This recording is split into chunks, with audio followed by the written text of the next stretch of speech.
Good evening. Assalamu alaikum wa rahmatullahi wa barakatuh, and welcome to Elections 2024. My name is Firas Patel. Of course, this is a show we will be bringing you every Monday, Tuesday, Thursday, and Friday in the lead up to the May 29 polls. We'll be previewing different political parties, civil society, political analysts, think tanks, and so many more other individuals who will have their say, of course, ahead of this year's elections. Now, today, our political party is the United Independent Movement. It was founded by Neil de Beer, who is, of course, the former National Security Advisor to Nelson Mandela and a former Umkhonto we Sizwe operative. And I must say, he was that former National Security Advisor to the former president. Now, the party registered in the 2021 South African municipal and local government elections, and they contested in 8 metros and 1,000 wards, with Mr. de Beer as a candidate for the mayor of Cape Town. Now, the UIM won 3 metro seats in the 2021 local government elections. Now, they're aiming even higher, and of course, they're looking to contest provincially and nationally. And we'd like to welcome Mr. Neil de Beer via Zoom here on Elections 2024 on Hilaal TV. Mr. de Beer, good day. Thank you so much for joining us. Salam. Good to be with you and to all your great viewers. It's a privilege being here, and I look forward to the debate. No, it's an absolute pleasure. Walaikum salam to you also, Mr. de Beer. Mr. de Beer, you, of course, could have decided to retire. You could have put your legs up, enjoy time with your family. But you've decided to join politics. You've decided to take that step. And politics is not a new thing to you. Of course, you were there as an Umkhonto we Sizwe member. You served as a National Security Advisor to the late, great Nelson Mandela. So you know politics too well.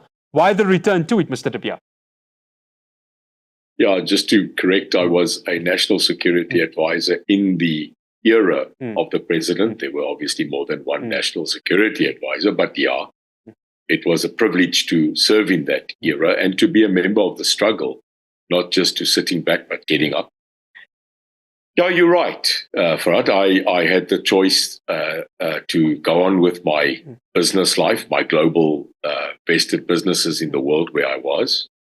But I came back to this country 3 years ago, and I found this country broken.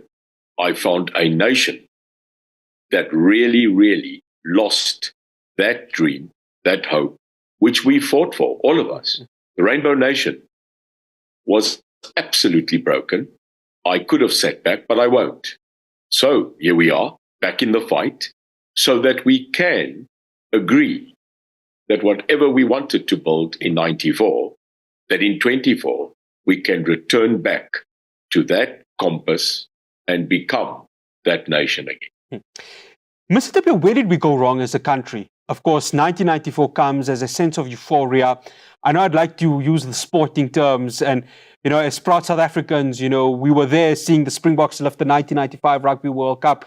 You know, us winning the 1996 Africa Cup of Nations, our Olympians doing well in the athletics. But there was one part of sport. There was the constitution that was being designed in 1996. And all of us are getting excited. We fast forward 28 years later, of course, from 96. And we find a nation, as you say, broken on so many occasions. A lack of infrastructure, a lack of service delivery. So many things that are going wrong amongst the rights. It's the nation that Nelson Mandela was proud of, but, you know, if you had to look now, you'd look at a nation and probably weep and be sad about. Is that one way of describing it? Is that a way of describing just how much this nation has regressed from that euphoria that we had maybe, 30 years ago? I think it's a combination of 3 main factors. One, the African National Congress could not, in 30 years, make the transition from a liberation movement to a fully fledged government. They can't. It's not possible. They seem not being able to do so. Secondly, greed. Greed, power, and the human factor of wanting to have more has come in. And thirdly, I think one of the biggest factors is that we have lost the direction of a moral compass in this country. We have lost direction of hope. We are now more divided according to race than before for, and it seems that this ANC of today, not the past, are not capable to get up.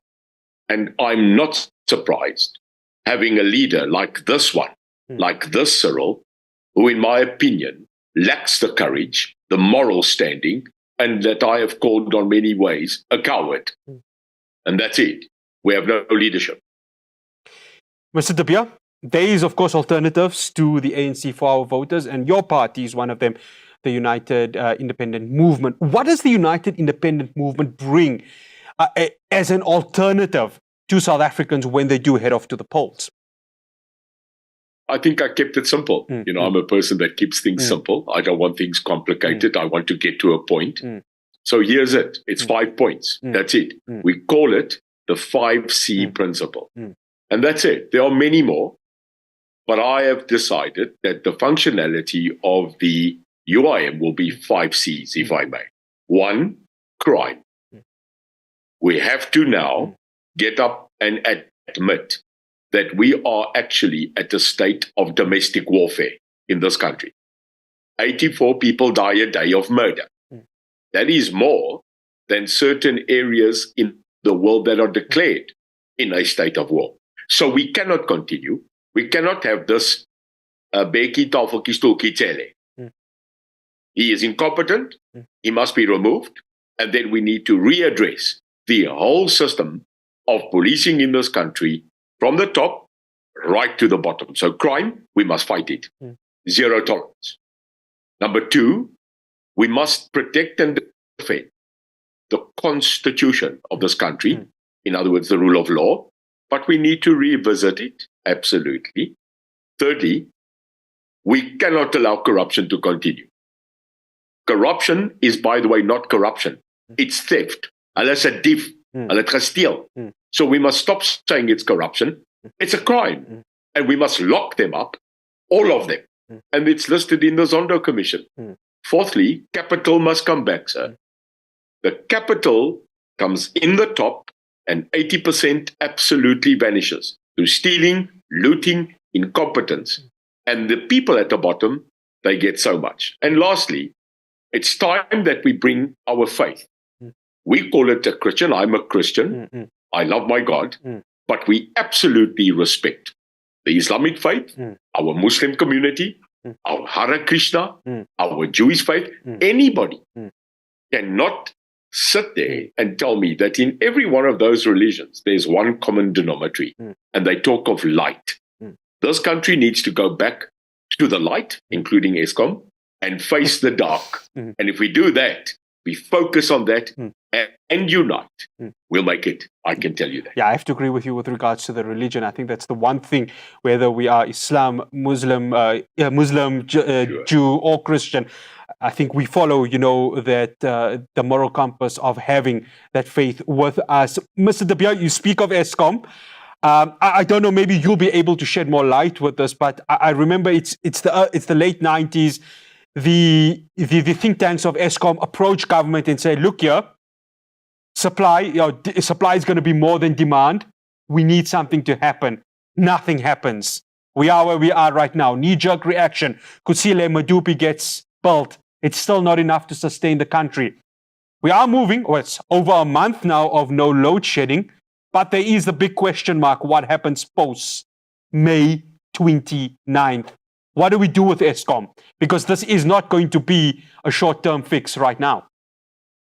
Yeah, I think they're going to switch us 1 June. I think everybody knows, everybody is saying, I think 1 June settle a very left. But anyway, we hope, inshallah, that doesn't happen. Yes. And I will do a lot of dua so that doesn't happen. But let's face reality for us.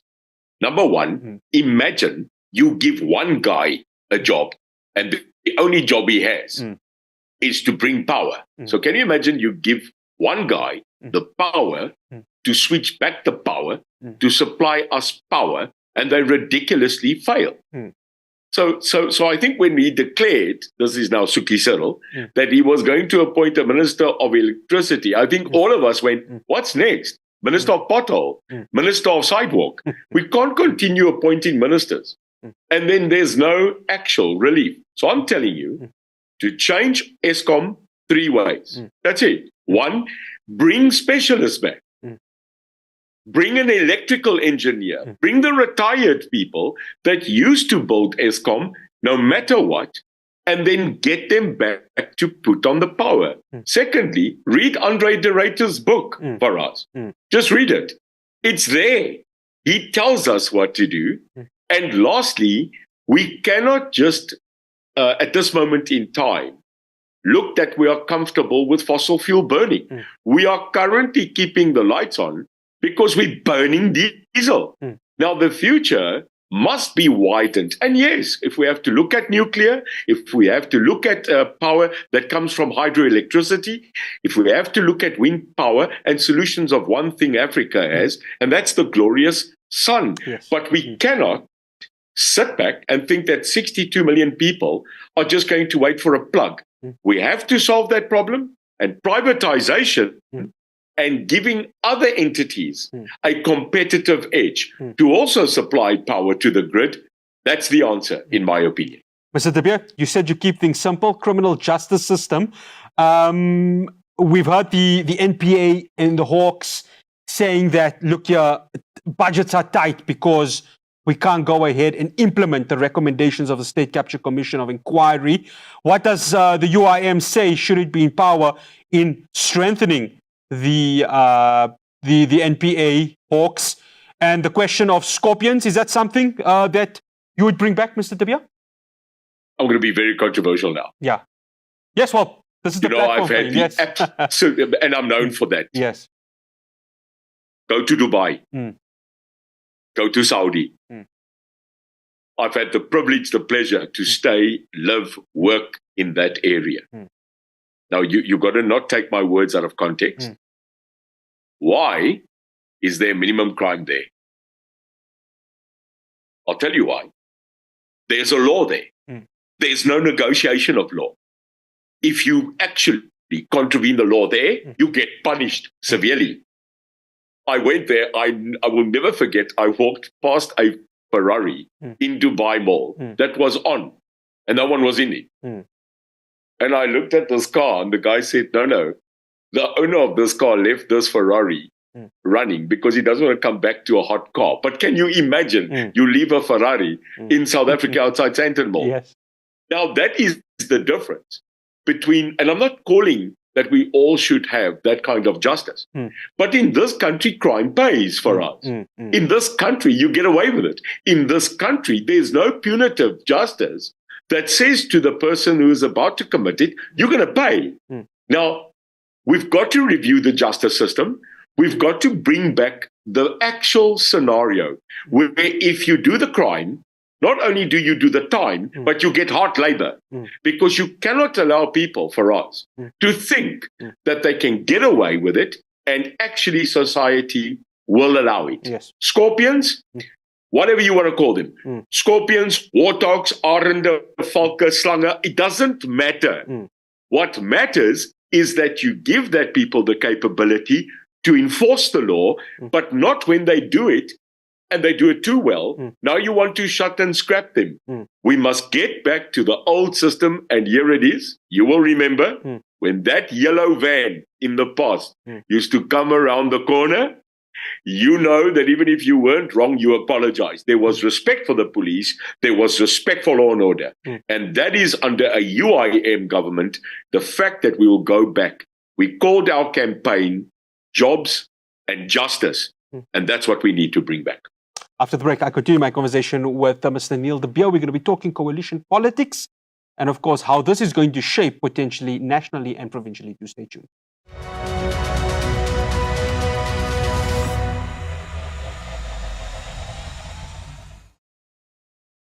Welcome back to Elections 2024. My name is Faraz Patel. I'm in conversation with Hilaal De Beer, who is the leader of the United Independent Movement. Mr. De Beer, this year's elections is going to be quite special because when we look at, of course, different pollings, surveys that are happening across South Africa, it shows clearly that the ruling ANC is going to dip below the 50% mark.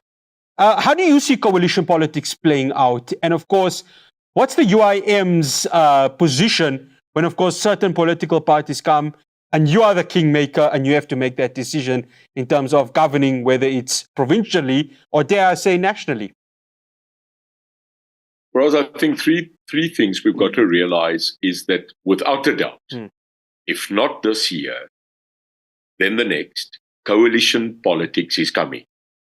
It is a natural development after you actually go through 80 or 100 years of pre-apartheid one-party state, and 30 years after 94, again another singular party state that rules.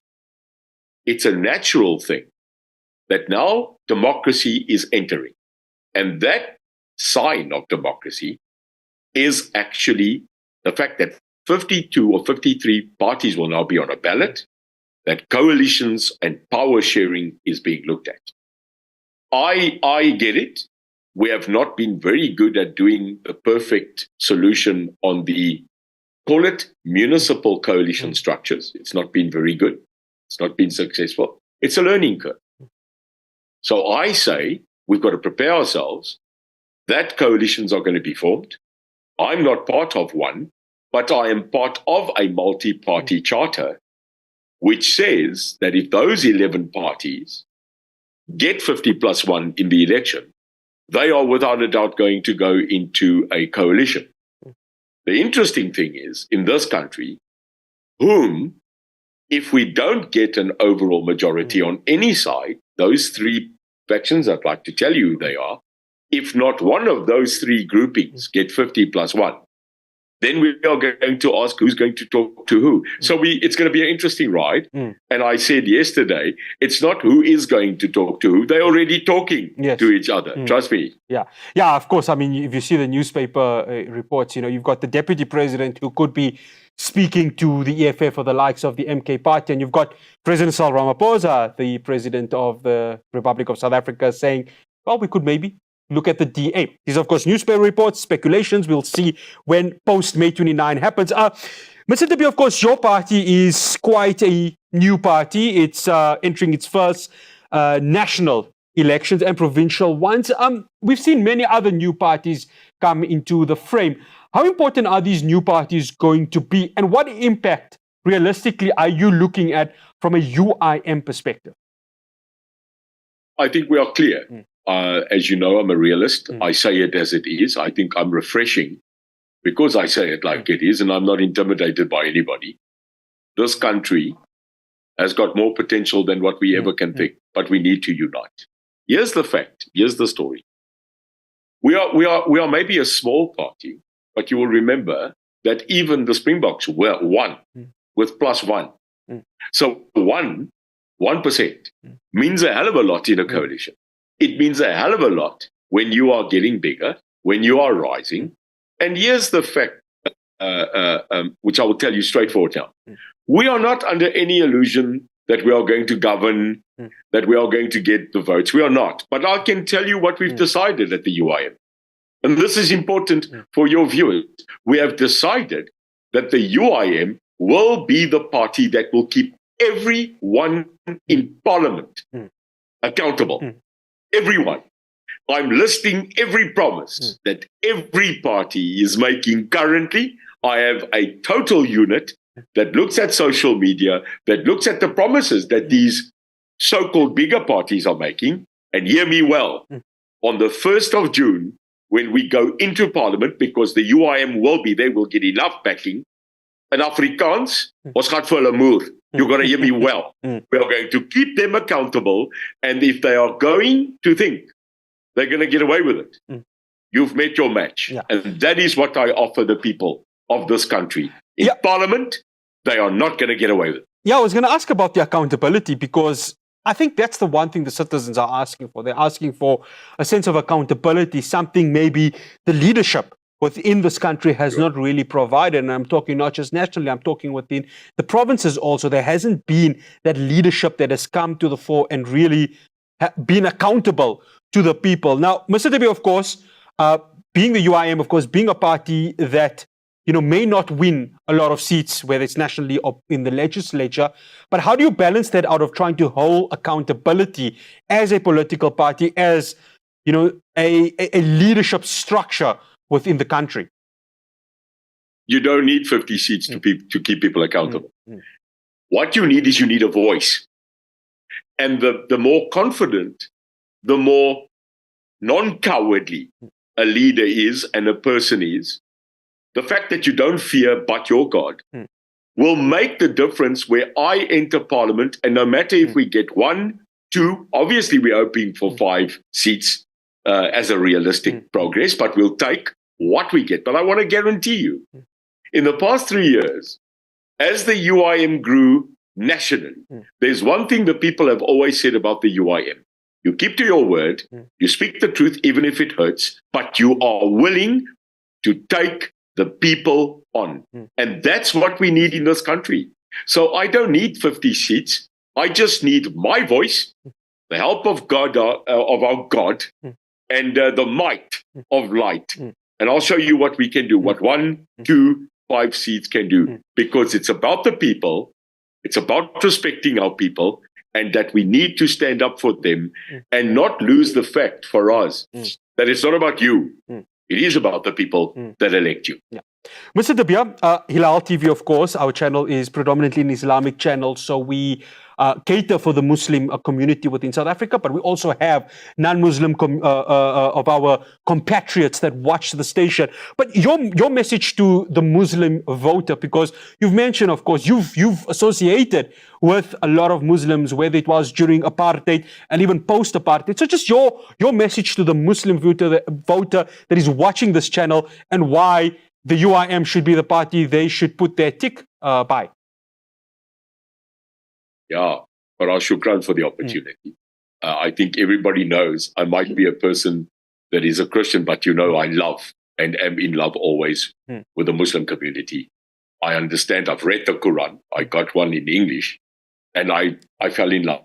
There's one thing, if I may, that always reminds me within the Quran, where it says, if every neighbor helped a neighbor, no one would need help. So that's my message.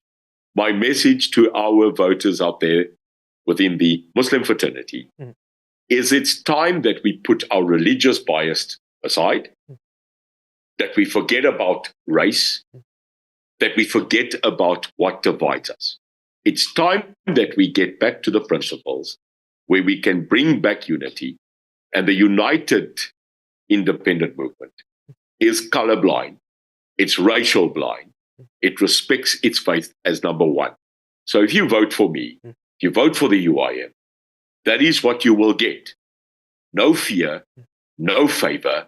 We'll stick to that compass, but let us get in to get you out. And that's my message. Mr. Dabia, unfortunately, we are out of time. Thank you so much for joining us here on Elections 2204 on Hilaal TV, and all the best ahead of the elections.